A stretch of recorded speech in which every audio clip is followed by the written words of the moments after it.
देखिए 10 मेन चीज़ें हैं। सबसे पहला तो मैन्युफैक्चरिंग पर फोकस प्राइम मिनिस्टर ने साफ साफ किया एंड आई थिंक ये प्राइम मिनिस्टर का एक वो रहा भी है फोकस मेक इन इंडिया पर, पीएलआई पर।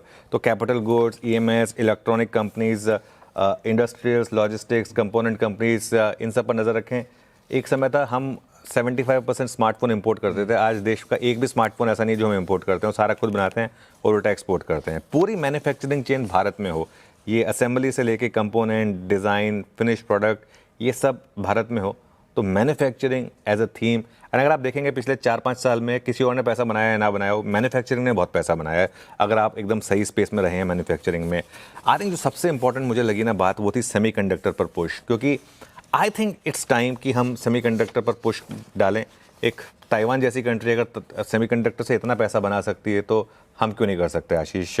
तो यहाँ पर आई थिंक, और एक क्लियरली ग्लोबल मार्केट का इस समय सबसे बड़ा सेक्टर है सेमीकंडक्टर। सारी कंपनियाँ सेमीकंडक्टर से रिलेटेड रीरेट हुई हैं। हमारे यहाँ पे गिनती की 1 या 2 सेमीकंडक्टर कंपनी है, वो भी उनका एंसिलरी बिजनेस है, मेन बिजनेस नहीं है सेमीकंडक्टर, ठीक है। एनर्जी सिक्योरिटी, आई थिंक ये तो हमने सबने जाना ही है कि इस वॉर के बाद क्लियरली हर कंट्री एनर्जी सिक्योरिटी पर फोकस करने वाली है, ये प्राइम मिनिस्टर ने बात की। इसके अलावा 2047 तक 100 गीगावाट की न्यूक्लियर पावर का टारगेट, आई थिंक ये एक बहुत बड़ा टारगेट है और ये एनर्जी नीड्स से इसको आप जोड़ के देखें, ठीक है। क्रिटिकल मिनरल्स और डीप सी एक्सप्लोरेशन, अगेन बहुत लोगों का मानना है कि अगर हम सी एक्सप्लोरेशन, डीप सी एक्सप्लोरेशन पर ध्यान दें तो हम उस स्पेस में भी काफ़ी इंडिपेंडेंट बन सकते हैं। डिफेंस में आत्मनिर्भरता, एंड आई थिंक वो हम मोर और लेस अचीव कर चुके हैं। इनफैक्ट अब तो हम डिफेंस में आगे जाकर नेट एक्सपोर्टर भी बनने वाले हैं, तो ये एक और चीज़ कही उन्होंने। इसके अलावा इंफ्रास्ट्रक्चर, उसमें कैपेक्स साइकिल, इस पर जोर रहेगा। एक और इंटरेस्टिंग चीज़ उन्होंने कही, AI प्लस 1 करोड़ युवाओं की ट्रेनिंग डिजिटल इंफ्रास्ट्रक्चर की मांग को देखते हुए, आई थिंक ये एक बड़ा पॉजिटिव था।